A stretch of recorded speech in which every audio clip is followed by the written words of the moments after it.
I ended up leaving after about a year and a half and did the rest of my scholarship at Palace. For a few reasons, it's quite a big thing because if you come in as a sort of 17-year-old, 18-year-old into a team, you're the least important person in the room.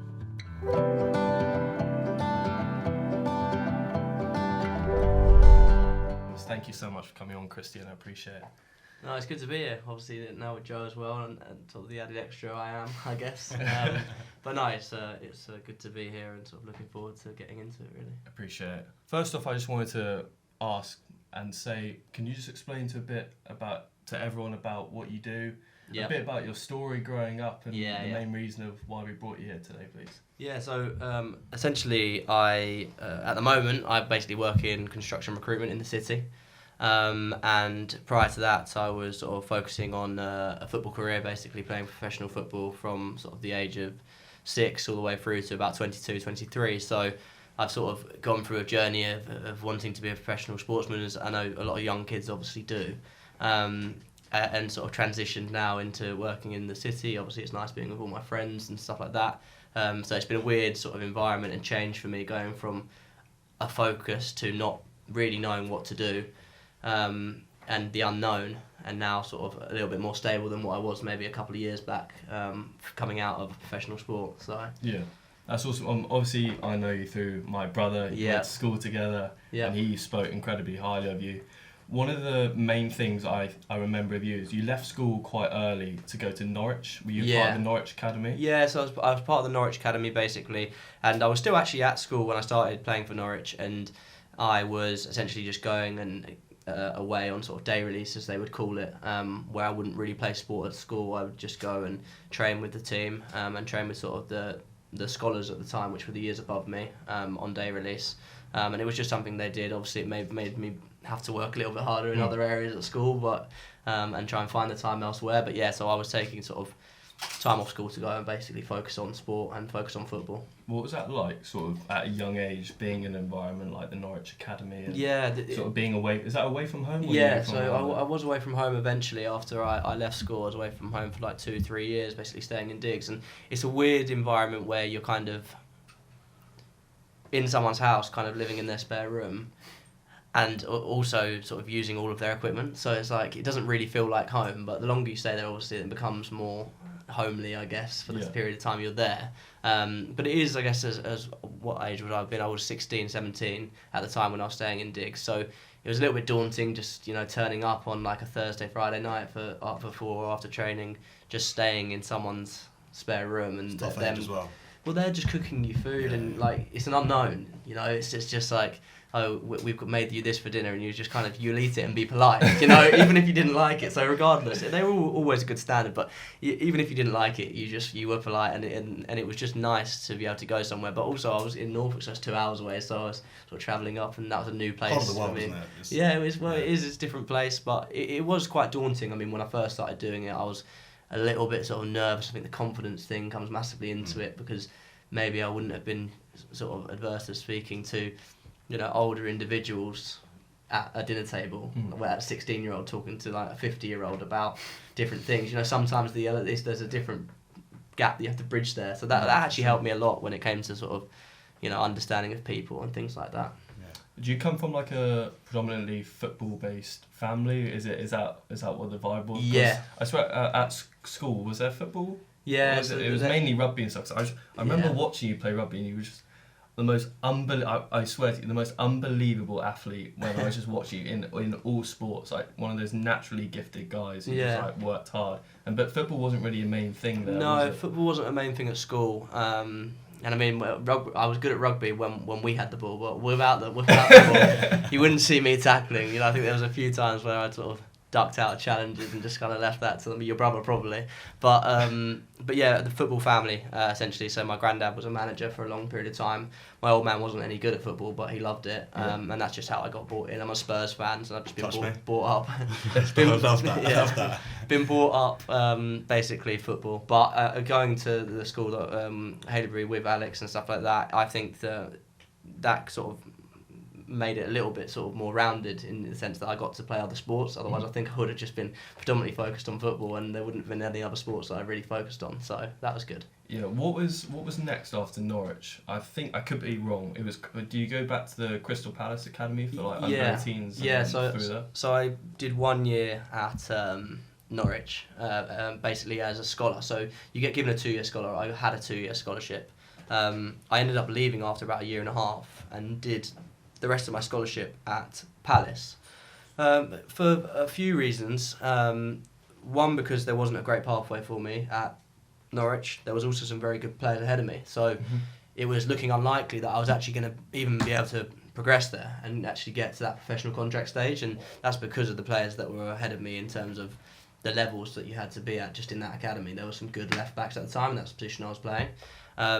So it was just a decision that was made from a coach literally moving from Norwich to Palace, said, did you want to come over?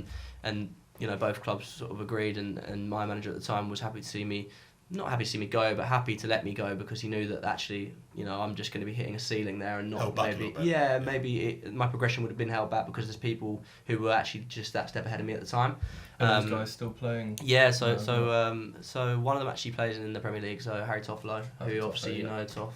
Another one still playing in the league, a guy called Ben Wyatt. He recently played for St Albans, so good level football still. And they're both sort of good players and good lads as well. So you were a left back. Yeah, right? So I was left back. I actually moved. It's funny because when I grew up playing football, I was playing in sort of striker, left wing, as everyone wants to be. But sort of as it got more serious and got to a better level, it sort of I moved my way back down the pitch, you know. So, and I was never going to be a goalkeeper, let's be honest. So it's one of them that got to left back, and otherwise I was going to be on the bench. So do you put it down to a timing thing when you're at Norwich? So those guys were just in a good place at that point, or would have always been that?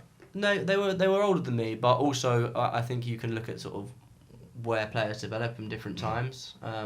I mean, my best development came when I actually moved to Palace, and after sort of a year at Palace, my best development came through that, and it was maybe the environment. Environment's a massive thing, I guess, when, especially when it comes to confidence. I mean, if you're in an environment where you're seen to be one of the better players, obviously that makes you confident, fills you with confidence.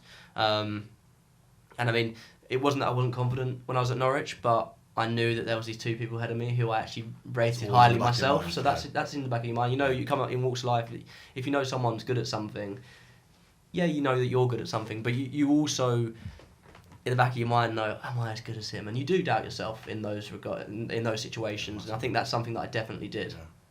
Yeah, so when you went to Palace, what I wanted to know is, in terms of like mental health stuff and you know what you're going through, you're at a young age, you know, 17, 18, hormonal years, you know, puberty, you're growing up. What type of stuff would like these Premier League clubs have in place to help you guys going through? Would you have like advisors, or are you just left to your own devices kind of thing? Funnily enough, just as I was leaving Norwich, they actually introduced, and it's funny, it's weird to say because what would I have been, 17 I think, they actually started to introduce sort of a health and mind type coach, and it was something they were only just introducing, and it wasn't really prevalent through me growing up that it was even a thing in terms of sort of mental health.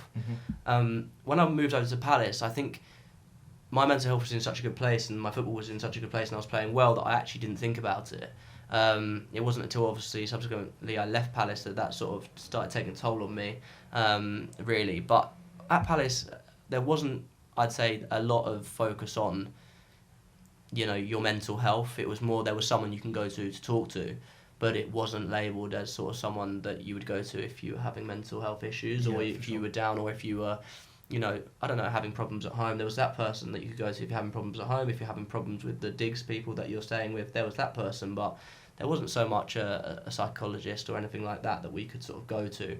But it has become more prevalent now than it was when I was sort of growing up, and I think that's, you know, for the better, really. Yeah, for sure. So you made your debut for Palace when you were 17 or 17, 18, yeah, I believe it was. I forget. What was that like? I mean, making your debut at such a young age with you know people like, I saw you come off the bench with Johan Cabaye. What was that like? It was great fun. I mean, in those moments you kind of just think that you've made it.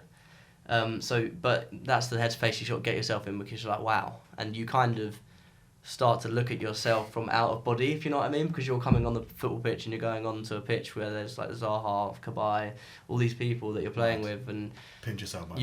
pinch yourself moment, and I think it was actually only in a pre-season friendly on a tour in South Africa that I made sort of a debut, so to speak, but it was just, like you say, like an out of body moment where you just like, cool, this is what I've been wanting since I was 6, and you've got to like a almost there moment. So it's a very sort of weird experience, but also one that you sort of remember. I mean, I'd never forget that day in South Africa. I saw on the last podcast talk you did, you spoke a bit about Wilfried Zaha, and that he gave you like some sort of advice. What were these players like? Because obviously, you know, we've never been around Premier League footballers. Like that's such like a cool thing to say. Such a small amount of people have done that.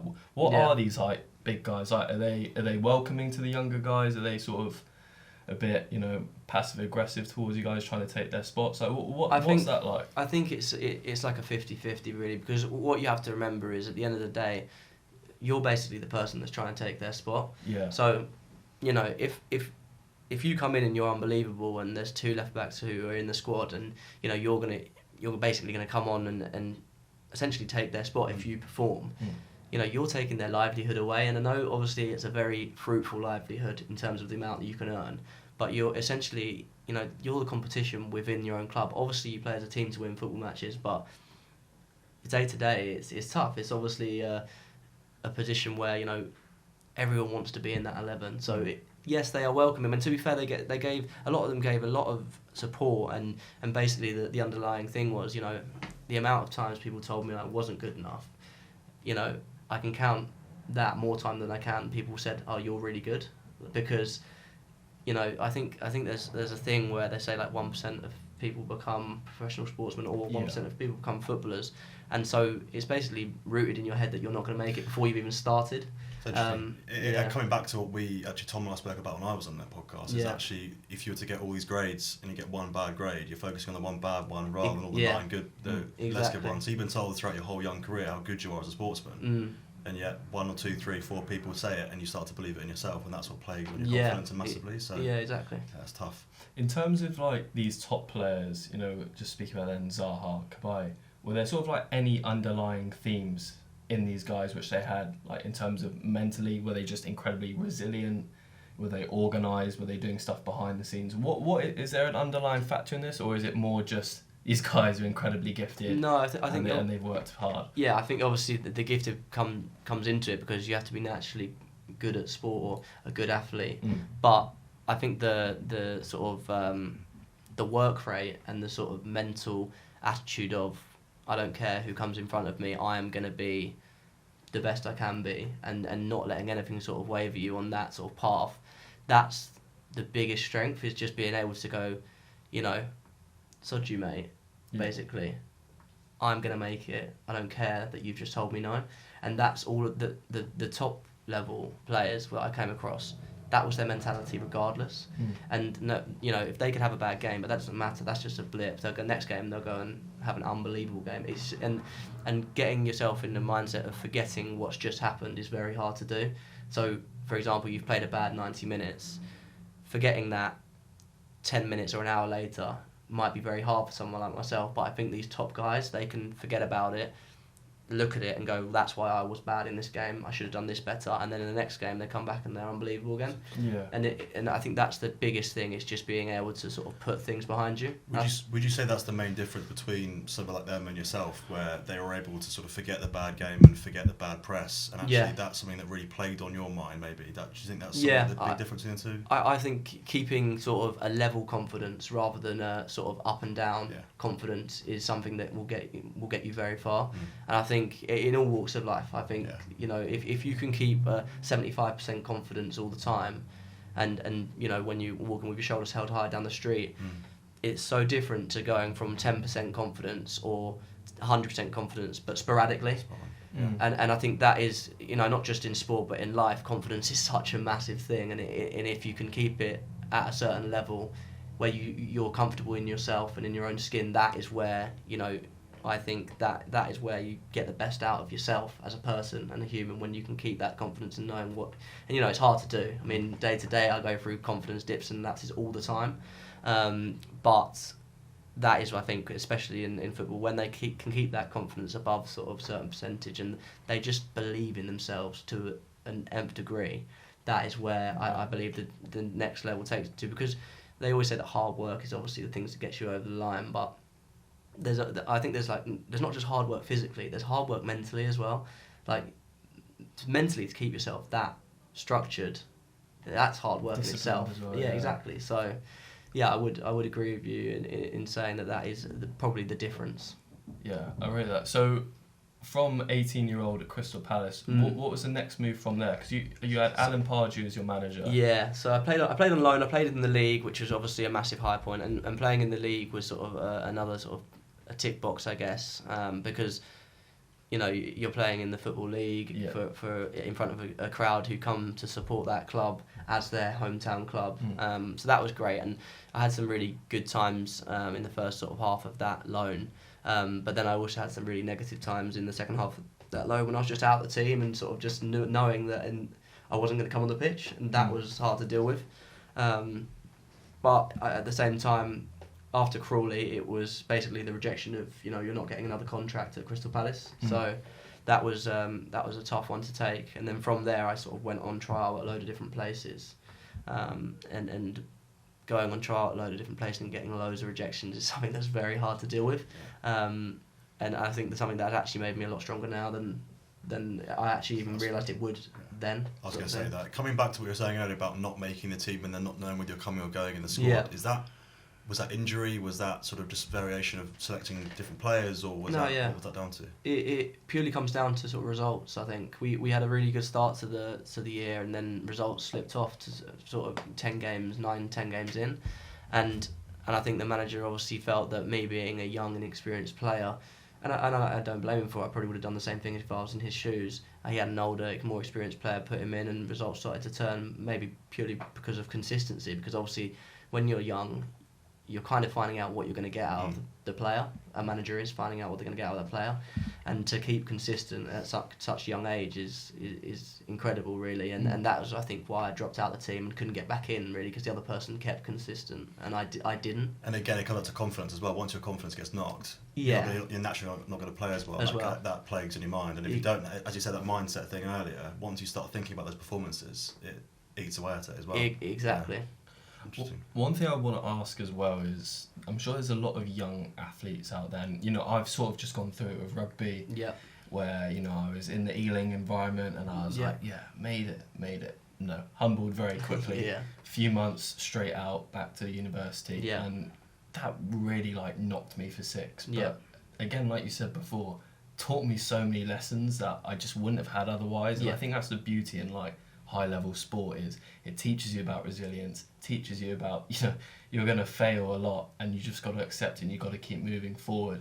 The question I want to ask was, is there any advice that you'd give to someone who's in that position now, an 18-year-old, 17-year-old who might be going out there to make their debut and thinking, I've made it and this is it? What advice would you give to someone I'd probably, now looking back, say to them, remember why you first started playing, because we all start playing for the enjoyment, and when you enjoy something and you don't think about it, you tend to do it play better. Or so one I'd say is just remember why you started the journey of playing the sport, because I think then you'd actually perform better. Because once you start getting into your own head about, okay, I need to do this, I need to do this, I need to be better, oh, I haven't done this, that's when you start getting on top of yourself. I think if you're just able to go back, right, when I started playing football, for example me, when I was playing for Benjo Tigers on a Saturday morning, which is just my local team, the only thing I wanted to do all week was play that game of football for 90 minutes, and it wasn't to impress anyone, it was just because I loved doing it. And I think that's what you've got to look back on and remember, is why you started playing the game that you love in the first place. And it will probably bring the best out of you, because you've got the ability anyway. And a lot of these kids do have great ability, and they might not make it for a number of different reasons that actually might not be ability in the end. Yeah. Well, what's it like playing in the lower leagues as well? When you went out on loan, is it completely different? Obviously, I never played football. Yeah, no. I don't think you ever played football either. Yeah. So is that like a completely different environment from what it looks like when we watch? So my family are Oldham supporters, which are like National League team, and they play like aggressive, physical football. Really, they don't play the fast diving round. The fans are nuts. It's like great to watch. But is there like a big difference when it comes to stuff like that? Is it more physical and less technical when you get lower down? And I wouldn't say less technical. I just think there's less technical time spent on the ball in terms of, it's a results business. The lower down you get, and obviously the higher it's still a results business. But the way you do it is slightly different.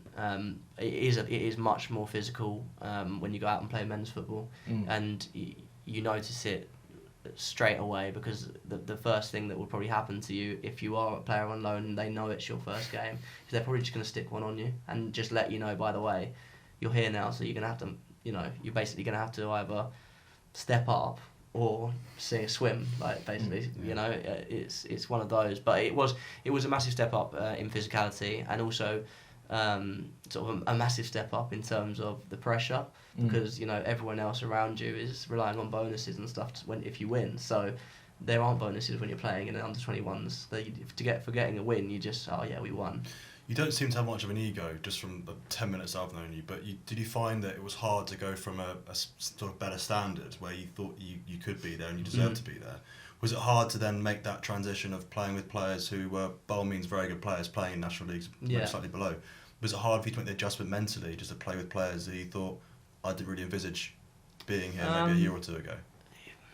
In a way, yes, but I think you adjust quite quickly in terms of you're there basically to prove the person who's basically sent you there, or you've got there for a certain reason wrong, basically. So you just want to perform to the best of your ability. And I mean, in terms of sort of characters and egos and things, you literally get them from however high in the profession you are, all the way to the bottom. Characters and egos are just there, so you have to basically just be yourself essentially. And there are some huge and large characters in football, and I came across some great people. But the be all and end all basically was that you're all there to try and get higher up the pyramid, in a way. And even I'd say you're sort of 27, 28, 29 journeyman. They still want to play really well and earn their money and earn their bonuses, and even if they can nick a move, they will still try and do that at that age. So, it was. I don't want to say like a humbling, like we said before. It wasn't a humbling, but it was more sort of a realization that actually, the glitz and the glam and the money isn't the thing that you might end up doing and playing, because you can earn some really good money in football playing in the lower leagues, and you don't have to have another job. Some people work 2 jobs and play in the lower leagues. Like it's so interesting, because you come across so many different people who love football and play football for money and can earn money from playing football, but also have other things that are going on as well. So it was good that I actually got that, in a way, because it actually put me in front of a lot of people who necessarily might not have met. Yeah. So what's your view on the Wrexham thing? Because you were saying about making a lot of money in the lower leagues. Paul Mullen, who's their golden boy, star striker. I read an article that he's on $5,000 a week to play National League football, which it seems like crazy. That's nearly $250,000 a year for National League football. How many players are there like that in and around? I'm guessing Wrexham's kind of an anomaly because of Ryan Reynolds and stuff, but in terms of the club as a whole as well, like, what's your view on Wrexham and the other players being paid like that around there? I just think, if someone buys a club and they've got a vision to get to the Premier League or whatever their dream is to do with the club, it comes with it. Like, if you want to pay a striker $5,000 a week to get you there, and that's what's going to do it, then I don't think people can complain about it, really. It's not football's fault that there's a lot of money in it. It's because it's such an attractive game that the money's there. And people would probably, Paul Mullen would probably complain if he was getting paid £50 a match trying to get Wrexham, and then he knows that's that much money. Do you know what I mean? So it's all relative. But I think the money side of things are, for me, the money side of things would I guess counteract everything else in that sense. But no, it's an interesting one because I have watched it closely, but I think they'll probably end up getting near or thereabouts eventually, but it might take a long time. Yeah. So the next thing we wanted to touch on was obviously you made the transition to go to Sweden to play football. What was that like as a whole? You know, moving country, leaving friends behind. It was actually really great in terms of how it came about. You know, I moved actually out there with one of my mates, a guy called Will Hoare, who played at Palace with me. So we'd been sort of playing away from each other and then come back to playing with each other in Sweden. So we moved out there, and everything was unbelievable. So they bought us an apartment, food was provided, so everything was, you know, in place for us to do really well. The team were great, the coach was great. I've mentioned a few times before that it was actually the happiest I'd ever been playing football, but also then subsequently the most unhappy I've ever been. So I had like the two sides of the coin where it was like, you know, you're so happy in the way that you're playing football and how you're playing it, but then at the same time also unhappy come the end of the actual stint in Sweden essentially. But yeah, I moved out there and joined a team called Skellefteå, who are in the sort of north part of Sweden, and it was a good experience, especially playing football abroad and living away from home, and you know, living on my own with a pal. That's such a great thing. Like so many, you know, you've done it, I guess. So living with your mates is quite fun. Yeah. So you mentioned earlier, I said it's the happiest you've been, yet the sadder. What do you put that down to? Because if it's the happiest you've been on the pitch, and the best you played with your mates and everything else, that in itself should be everything, right? Yeah. Everything you want in football. However, what do you put it down to in terms of the saddest you've been or the hardest you've... Yeah, I think I got myself in such a weird place when I was out there in terms of everything that was me as a person, Christian Scales, wasn't there in terms of I love my family and stuff like that, so I was being away from family. I found that really hard, and it wasn't hard in terms of I'm ringing my mum and dad up every day. It was just that they're not there for you to just go, oh mum, do you want a tea? Or she's like, well, more so she would probably be like to me, do you want a tea? And I'd be like, yeah.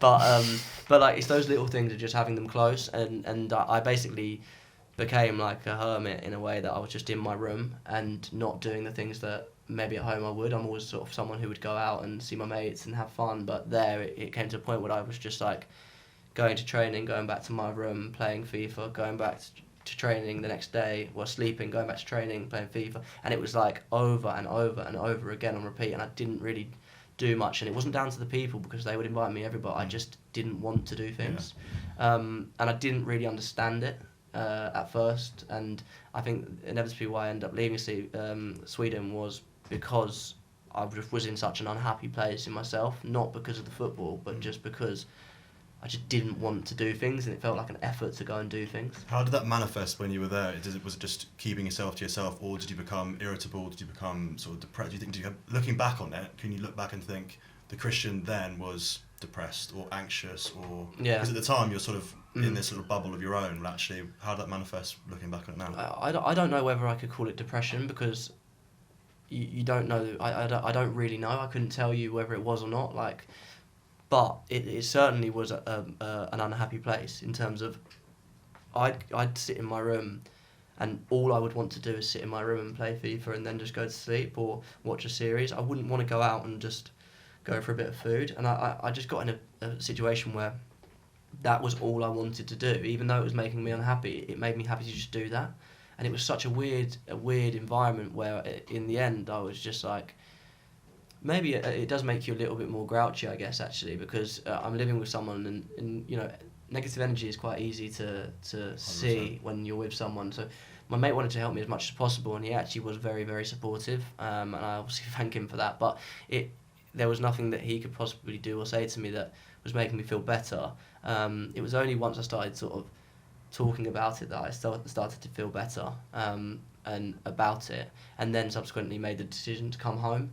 And it was like a weight off my shoulders when I came home. I remember coming through the airport, like being down for like months or like a month, 2 months, and being down and walking through the airport. Mum, Dad, my sister were just waiting for them. And I was just like, God, do you know what? Thank God, like I'm home, because I'd got myself in such a bad routine. And I do think it probably did stem from sort of me playing football for a long period of time, from like 6 years old, and the only thing I ever felt I had was football. So there, it was like epitomised, because the only reason I was there for football was for football. So all I was doing was football, and everything else was just in my room. So like it felt like the only thing that Christian Scales had as a person, as a character, was football. And once I realised that actually, you know, football's not the end of the world. You know, you don't have to be away in Sweden chasing your dream for the next 4 or 5 years and chasing a contract. Once I realised that, it was quite sort of a relief, I guess, off my shoulders, and made the decision to come back and stop playing football. But yeah, it was a tough period of time, and I didn't really know myself where I was. Sounds like quite a lonely place there, actually, when you think about it. It was quite a lonely place, actually. It was quite lonely, even though I had everything to not be lonely. Yeah. I was so lonely in myself there. Yeah. But it wasn't nothing to do with anyone else, and that's the weirdest thing. Like everyone else around me was brilliant, but I just wasn't brilliant at the time, and that was obviously a weird situation. Do you think sort of coming back, stopping football, looking back on it now, was the best thing for you at the time, and sort of getting a fresh start? Yeah. Going into work in the city, is what you're doing now, and you know, doing really well for yourself. It was that the best thing for you at that age? How old are you? 21, 22? Yes, I was 21, 22, and I'm now 26. And looking back, like sitting here, I can honestly say that I have. Someone once said to me when I sat at like 15, 16, you know, when you come to the end of your football career, don't have any regrets. And people would look at my football career when I ended at 22 and say, he must have so many regrets because I didn't make it, or I didn't quite make it, and I didn't quite do this. But I can happily sit here and say now that it was the best decision for me to stop playing football, because I was, the last sort of 3.5, 4 years that I'd stopped playing properly, I've been so much happier in myself.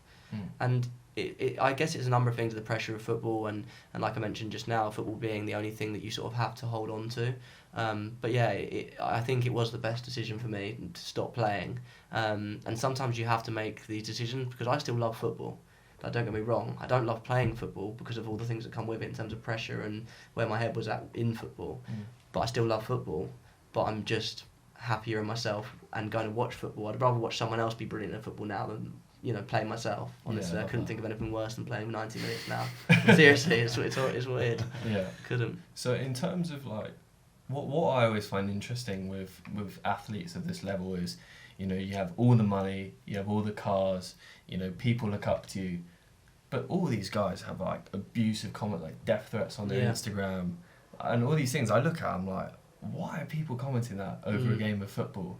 And there are a lot of players who have all this money, you know, the cars, the house, the girlfriend, the kids now, like, who are just like deeply unhappy, and especially these top clubs, you don't see that side of people, but the pressure that, like, these are normal people, these aren't, you know, robots, these are people like us three, who are out there playing in front of 80,000 people, and just getting abused. Like, that must take its toll on a lot of these guys mentally, especially the people at Crystal Palace. And I mean, I think, let's be honest, like, there's definitely people in that situation struggling. Like, these people do have all the money, and that these players will still be struggling, and it's, I guess now they've got more support and they can come out and talk to people, and it doesn't have to be in the public or anything like that. But I also think, you know, in terms of the abuse thrown at them, I think to a certain extent, a lot of these people got to where they are because they're very good at batting out negatives. Obviously, to a certain extent, when it comes and it crosses the line, you know, in terms of racism or personal stuff, and I think that is where the game needs to change. I think that has to be kicked out of everything. But to a certain extent, these people have been able to bat off negatives their whole life to get to where they wanted to be, so they'll be very good at that. And that's not to say that they aren't affected by the comments, because let's be honest, if you had a barrage of comments coming through on a post that you put up just because your friends would like it, or just because the fans that you follow would like it, you know, it would eventually take a toll on you. But I definitely think, you know, there's a lot of players out there who are probably struggling, a lot of sportsmen who are probably struggling, and it might not necessarily be to do with sport, it might be to do with other things that people's mental health suffers as well.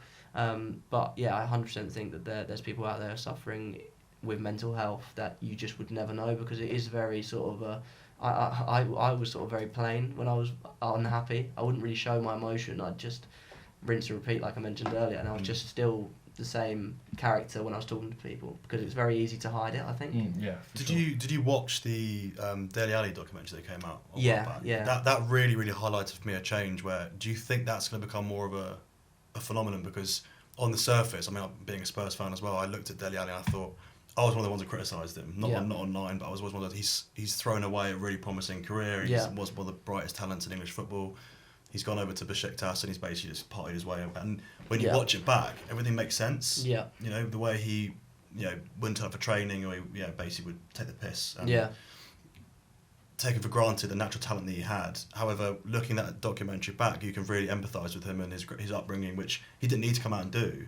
But I feel I hope that does change things. I mean, it probably won't, to be honest with you, in terms of the hate that these players get.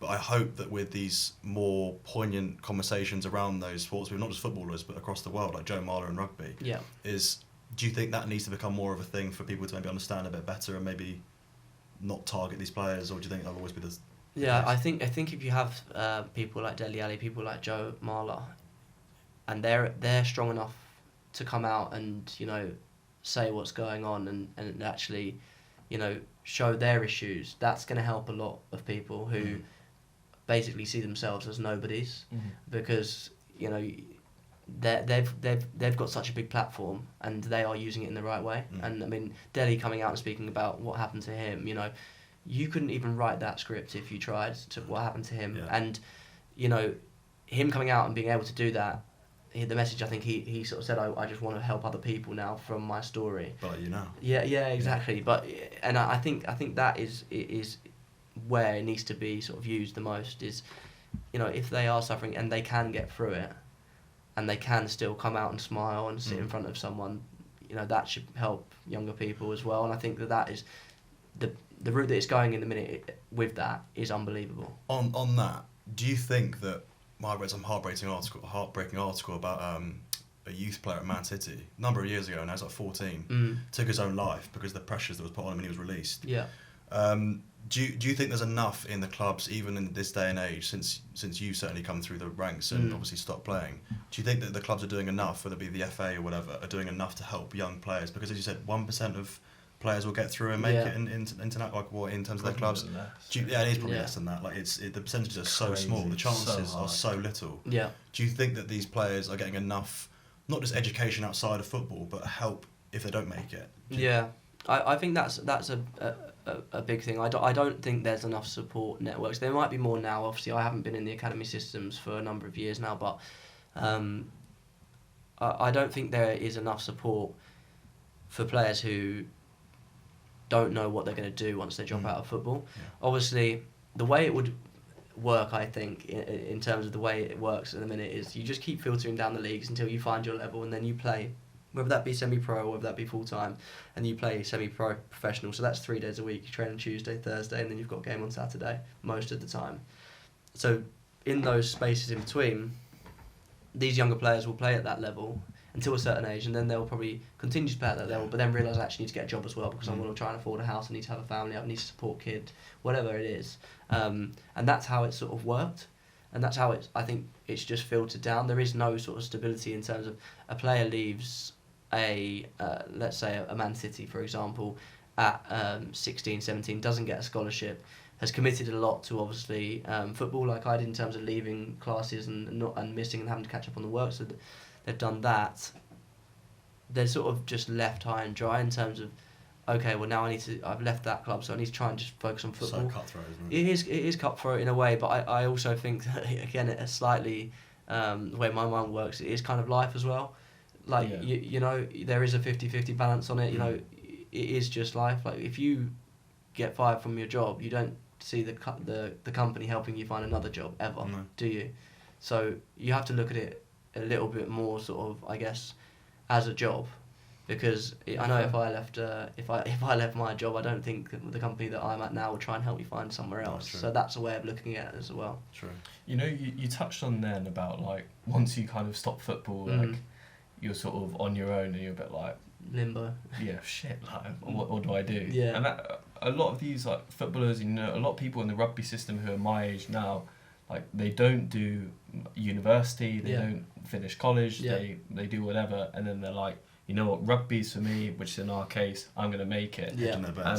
And someone will do their ACL and that's it. Yeah. Do you think, doing an education or doing courses doing things on the side when you are like that sort of 18 to 21 age Yeah. is important, or do you think it's kind of just give it your best shot and find your feet afterwards, or would you look back and go, I'm not sure what you did, you could have done stuff, but if you look back, would you go, yeah, I wish I sort of did uni on the side, whether it's open university or whatever? Or no, I wish I actually kept up with sort of my education in terms of whilst I was doing it, because I would have something behind me to say, well, at least I can put that on my CV and say I've got that. And I never did that. I was never that way inclined. I was never that intelligent when it comes to sort of book smart and doing exams and things like that. I never actually wanted to go to uni. Probably would have gone to uni for sport. I think only reason why I would have gone is probably for sport, because I could continue playing sport, and then obviously you get the education with it. But I wish I actually kept up and did things on the side. But it is obviously a massive. It's a massive thing to sort of get yourself motivated to do when you're playing sport, and you're just like, well, I'm going to be a footballer, so why do I need to do that? And you're in that mindset at that point. So it's very hard to get yourself out of that mindset when your only thing is to be that, and so you don't focus on anything else. So, but there is actually support networks now in academies where they will and clubs where they will pay even Premier League footballers, if they really wanted to, could get an education in something. There was a guy when I was playing at Leyton Orient who was doing, alongside playing, he was doing a sort of law degree, and that was supported by the club, and the PFA. So there is things there. When I was playing at Ealing, just from my point of view, is when you're with the ones, you actually have a lot more time than you think. You think, oh, I'm going to go in, I'm going to play rugby. You're there all day. You're not there all day. You're done at like 3. Yeah. And you're in early, you're done at 3. Like a lot of these guys now, I was talking to Megan about it, my girlfriend was, a lot of these guys who are in their 30s now are like, shit, like I'm doing courses, doing qualifications, because they didn't do it. Yeah. And I think that's like so important, especially if you're like 16, 17, 18. Yeah. I nearly messed this up really bad. It was only my dad being like, no, keep going. Yeah. Keep going, where I was like, why? Like, I'm going to play rugby. Just to clarify, I'm not a professional rugby player now, so it worked out well for me, carrying on at uni. But I completely agree. Like, I think it's important to have something behind the scenes, and I think that must be a great lesson, something that makes you more hungry, in work now. You didn't carry that on, but you found your feet, and you're doing incredibly well now, working in your job. And what type of stuff did sports teach you that you've transferred into your work life now, which gives you an advantage? That you can't just do a 9 till 3 job. I mean, I was thinking about the whole time. It was nice when I started at 9 and finishing at 3, wasn't it? All I had to do was kick a football around for a while. It taught me loads. I mean, the competitive side of me has never left me, and so that's a massive thing. But also, being within a sport, you meet so many different people in so many different walks of life, and especially when you don't expect it as well. Like, you could be coming up against someone and playing up against someone that, is very good at football. And after the game, you're having a chat with them, and they might just mention something for a split second, and you're like, wow, like, never really thought of that. Yeah. And I think that's the biggest thing, because it just allows you to talk to anyone, because you've already met characters like it, or had larger characters presented. I think sport is a very good sort of starting point for business in a way, because you kind of already have those characteristics instilled in you from playing sport, the competitiveness.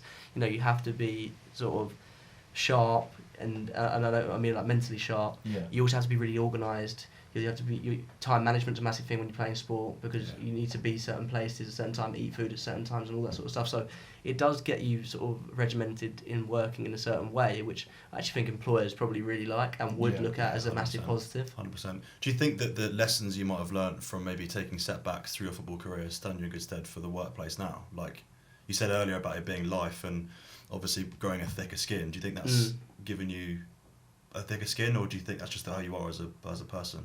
Yeah, I think I haven't ever really let anything get on top of me, and the only time I think would be when I was in Sweden, and everything just became too much. Yeah. And I do think it has made me sort of realise that no matter sort of what happens, you've still got a good life, you're still happy now. Yeah. You still, so anything that sort of attracts me at work, you know, yeah, I might come home and be moody about it, but I'm showing my mood rather than the mood being stuck within. And I guess if you guys have been through mental health, the hardest thing to do when you're sort of unhappy is show the emotion. And the emotion is literally all inside you, but it's just like a blanket. Like I can't describe it, to be honest. When I was there, I was actually just me and just being happy, and as I would go about and talk to anyone. But inside, it was just like a bit dead inside. It was just the weirdest feeling, because when I'm unhappy, I'll tell people I'm unhappy. When I'm happy, you can see I'm happy, I'm smiling, I'm having a good time. But when I was in that situation, it was just, I didn't know how to put it across. Yeah, it was. Yeah. It was almost like just like a mask, sort of masking over sort of cracks, or just wanting to just sit in a room with no one in front of me and just say everything that's happening. But there's people listening, so they know that they can help you, but I don't want to look them in the eye and say it to them, sort of thing. Yeah. And that was the weird situation. I think it's great. I have a great group of friends at the moment where everyone's very open about their mental health, and we've kind of instilled that in our group. And I don't know about you guys, if you do that with your friends. I do with my friends. You're very open as well. Yeah, and that's been amazing for all of us, because we're all going through different mental health issues at different stages in our life for different reasons, but you know that there's someone in the group that you can just go and talk to, and that's quite a big thing. I think making it so you have a safe group of mates who all are okay to talk to each other and know that no matter what you say to that person, they're going to react. Of course they're going to react, because it's your mate and they care for you, but they're going to react in a certain way that can just give you that sort of hold up to say, like, you're all right, mate. Like, I'm here no matter what, and not judge you about it. And we've sort of instilled that in our group, which is amazing. And I think that's a massive thing for friendship groups, I think, to allow in. I think that's actually a big way that professional sports teams will actually grow as well. If the group is very open. Obviously it's hard, because, you know, not every teammate you ever play with is going to be your best mate. Well, that's we tried to. We spoke about that on the last podcast when Tom actually properly got together and spoke about it. Is that actually not having loads of mates, but just a few that you really know and trust can make the biggest difference. Yeah. And sort of making it sort of Spurs related as much as I possibly can do is like you can see it when you're watching the team now. Like, look, there's a real togetherness, there's a real family feel about it, and that must have a huge impact on not just the team and the way they play, and obviously they're playing great football, but also off the pitch. You can see it. Like when you look at behind, I don't watch, you see behind the scenes, but I love all the videos where you see them all together on the training pitch, away from the cameras. You can see they absolutely love being around each other. And that's probably what you've probably got with your friends as well. Like you love each other, but actually there's something deeper beneath that you can actually have a conversation and chat about stuff away from it. And for sure. I love that. What's your plan going forward now for the next, couple of years? Yeah. What's going on in your life at the moment? So I work in construction recruitment, basically, and I've been doing that for sort of 3.5 years. The plan is basically to just buy a house, move in with my girlfriend, have kids, things like that. Nice. And actually, since from a young age, I've always wanted to have a family, and that was the reason why I was initially the driver for my football, was because I wanted to buy a house and have a family. Everyone has sort of different goals, I guess, but for me, that was one of the things that drove me through my sport. That's really rare, though. Yeah. That's interesting to say that, because that's something that I really would never expect at any football, even post-career, to ever admit, because most footballers are so fixated on just being a footballer and all the things that come with that. Actually, whether not necessarily the fast cars and the fast women and all that kind of stuff, it's actually just being a footballer is just the height of any person's career. Whereas for you to come out and say it's because you wanted to buy a house and have a family, it could get me them quicker, basically. Yeah, that's amazing that you would want that for those reasons, which actually comes back to the whole thing in the first place, is that you took criticism so much to heart because it wasn't actually your driving force to be a footballer. Actually, it was the people that might not take it to heart are the ones who aren't actually caring about those things anyway, because it's all materialistic. It's just being a footballer is their sole focus. Actually, it comes back to what we were talking about earlier in terms of allowing things to affect you a bit too much, maybe, because the driving force wasn't actually being a footballer in the first place. Yeah, I think I always wanted to be a footballer, but that I knew that the reason why I wanted to be a footballer was to get certain things, and that even at sort of, I'd say, when I started wanting those things, was probably sort of 13, 14, 15, 16, when I'd see my older cousins and stuff, and they were all growing up and having kids or whatever, and I just I was like, yeah, I want that, and it was the reason, Awesome. a big reason now still is why I want to do well in my work, because inevitably I want to buy a house, have a family, and do all of those things. And everyone has the certain things they want. There's obviously other things that I also want as well, to keep my season ticket at Spurs every year and stuff like that. But that is a big thing for me. So to sort of answer the question, I guess the big goal is to basically, hopefully live in Hertfordshire, because I always have my whole life. And I think, how boring is that, by the way? I want to live in Hertfordshire. But yeah, probably buy a house in Hertfordshire, have a family, and keep working hard and having good fun with my mates. Basically, that's I've always loved how humble you were, especially like getting to know you through what my brother said and stuff. And that was always his thing as well. Incredibly humble guy, hard-working guy. You must look back on these things at 17, 18 and just go, that's ridiculous, and have an immense amount of pride looking back. And I think that's the nice thing to hear about, is you could easily be, this was rubbish, but you're not. You're so positive about it, and I think that's such like a refreshing thing to see, especially in footballers, is you can get driven by this money and become very toxic, especially a lot of ex-sportsmen become quite toxic. But you seem to be thriving. I feel like personally just getting to know you, this has been the right path for you, and it's taught you a lot of valuable lessons and stuff as well.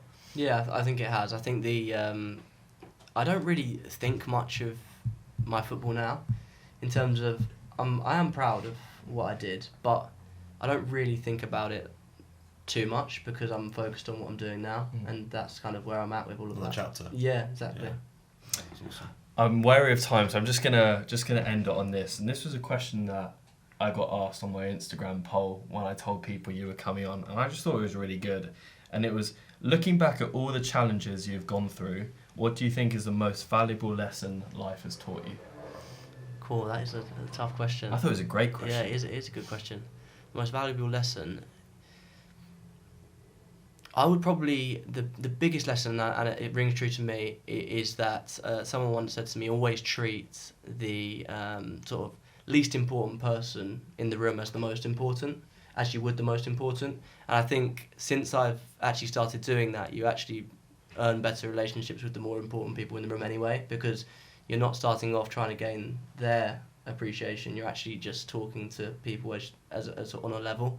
So that's probably the biggest lesson I've sort of been taught, is, no matter what happens, and I think it's quite a big thing, because if you come in as a sort of 18-year-old into a team of sort of 20 to 30-year-olds, you're the least important person in the room. So being that least important person in the room, I felt that, and that is what I'd say is the one sort of lesson I would sort of always go on to give, because I was taught that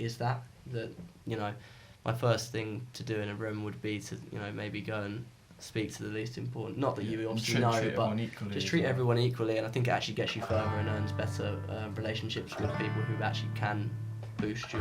That's why I should learn first. Yeah, of course. Christian, what a pleasure, man. Thank you so much for coming on.